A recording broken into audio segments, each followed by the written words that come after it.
A paz de Deus, a paz gloriosa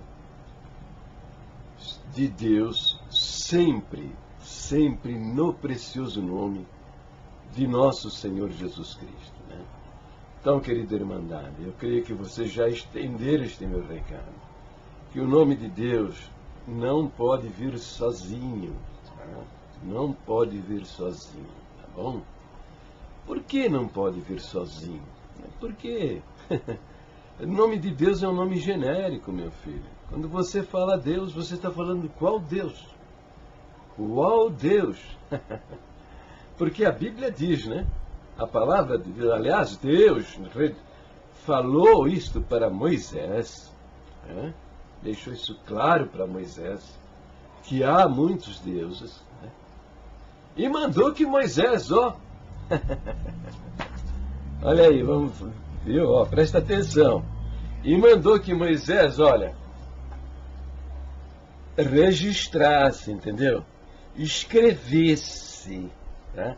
Anotasse, entendeu? Lá no livro chamado Êxodo, está registrado: não terás outros deuses diante de mim. Tá? Então vocês não sabem o que é inspiração divina. A maioria da irmandade da congregação não sabe o que é inspiração divina. Fazem confusão a respeito.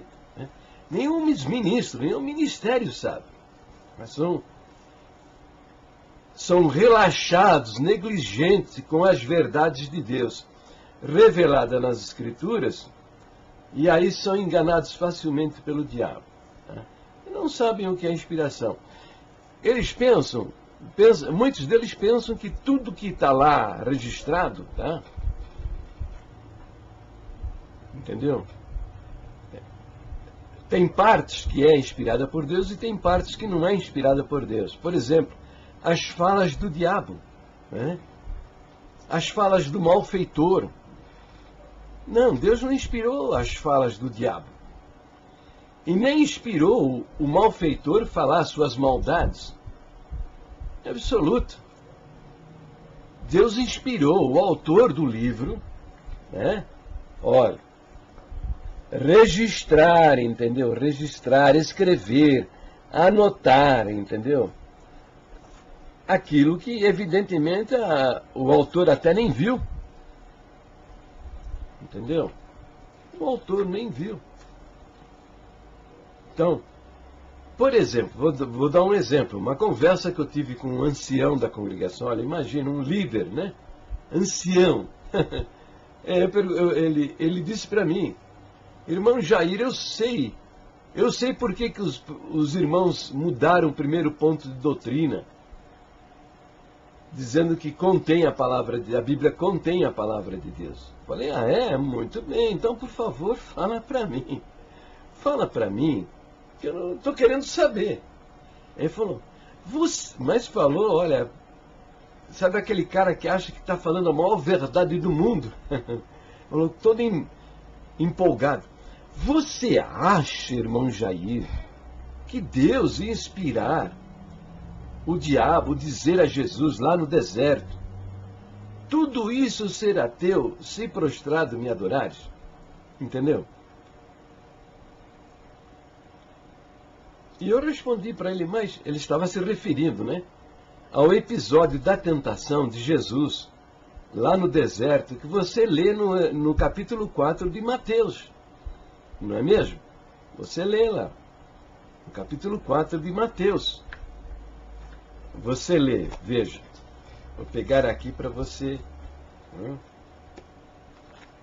conferir comigo. Abra sua Bíblia aí, Mateus capítulo 4. Diz aqui, ó.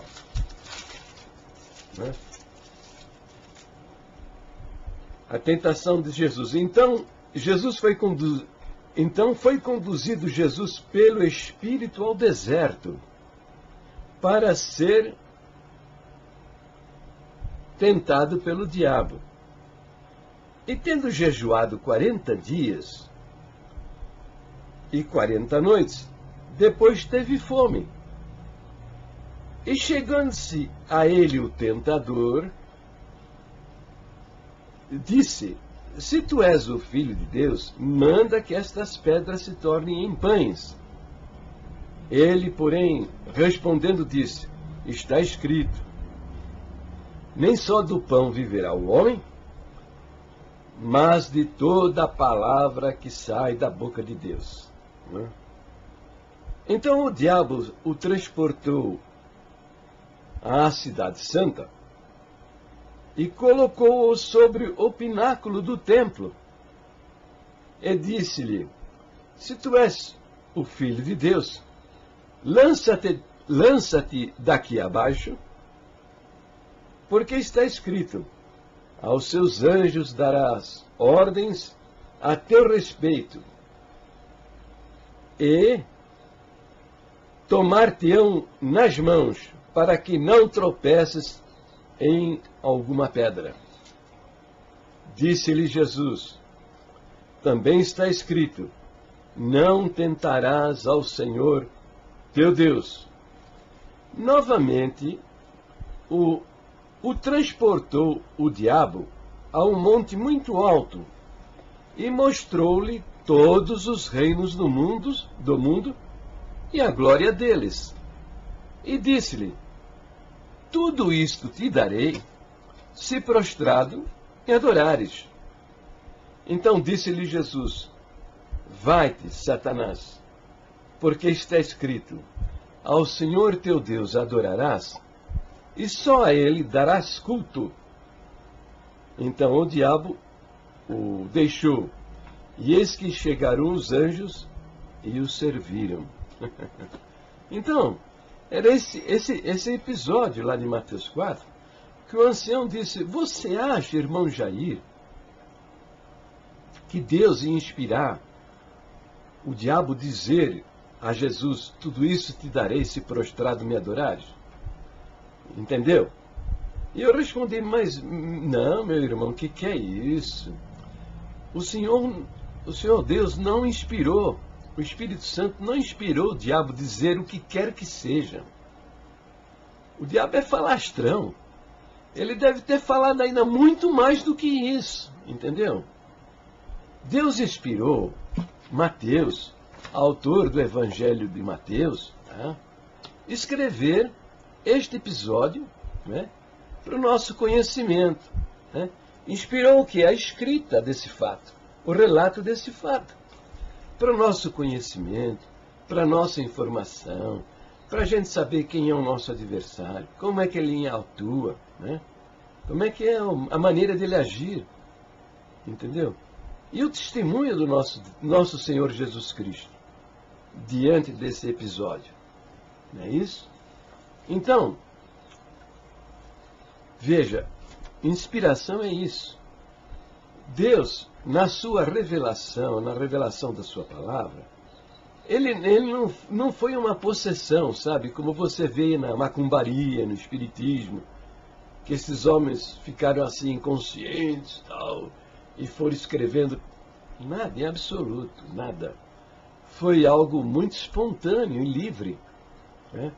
Deus colocou no coração e na mente deles até as palavras com as quais ele queria que fosse revelado os seus pensamentos, seus propósitos, a sua palavra, a sua vontade.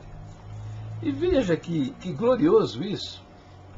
Escolheu até, dentro do, vamos dizer, vou usar uma palavra, nem sei se é bem correta para isso que eu quero dizer, mas ele usou o arcabouço literário que a pessoa conhecia.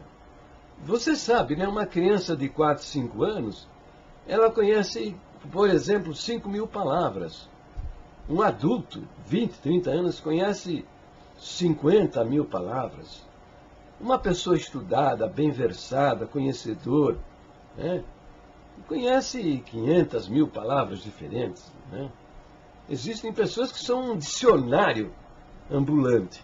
Então, veja, Deus, dentro desse arcabouço literário, desse conhecimento que estas pessoas possuíam, revelou os seus pensamentos, a sua palavra, para que eles registrassem na Escritura. Isso chama-se inspiração. E a nossa igreja, a Congregação Cristã no Brasil, ela crê na inspiração plenária das Escrituras. Né? Na inspiração plenária das Escrituras, que é isso que eu lhes falei. Deus não deu a eles o pensamento e permitiu a eles que escolhessem as palavras para expressar esses pensamentos. Não. Deus até escolheu as palavras que eram palavras do conhecimento destas pessoas para registrar os seus pensamentos e propósitos. Então isso chama-se inspiração plenária. É isso que nós cremos no que se refere à inspiração das Escrituras. Né? Então, quando você lê, né, relatos históricos, falando de povos que existiram na antiguidade, homens, reis, sacerdotes de nações, as mais diferentes nações relatadas aí nos livros lá do Velho Testamento, que existiram, né? O que essas pessoas fizeram, o que essas pessoas falaram, o que essas pessoas sofreram, né? Os acidentes geográficos, a descrição de ilhas, de montanhas, tá? Montes, essa coisa toda, a descrição de acidentes climáticos e estas coisas todas, né? Esses relatos, muitos desses relatos, as pessoas julgam isso inúteis, né? E que não foram inspirados por Deus. Não, de fato, até esses detalhes todos foram registrados debaixo da inspiração divina, né? É isso que torna a Bíblia o livro mais lido. O livro é um livro respeitado, tá? Reconhecido, as suas profecias, os seus relatos são verdadeiros, confirmados pela arqueologia, né? Pelos historiadores, pelos cientistas, né? Que verificam, buscam estes fatos na história da humanidade e encontram as provas destas coisas.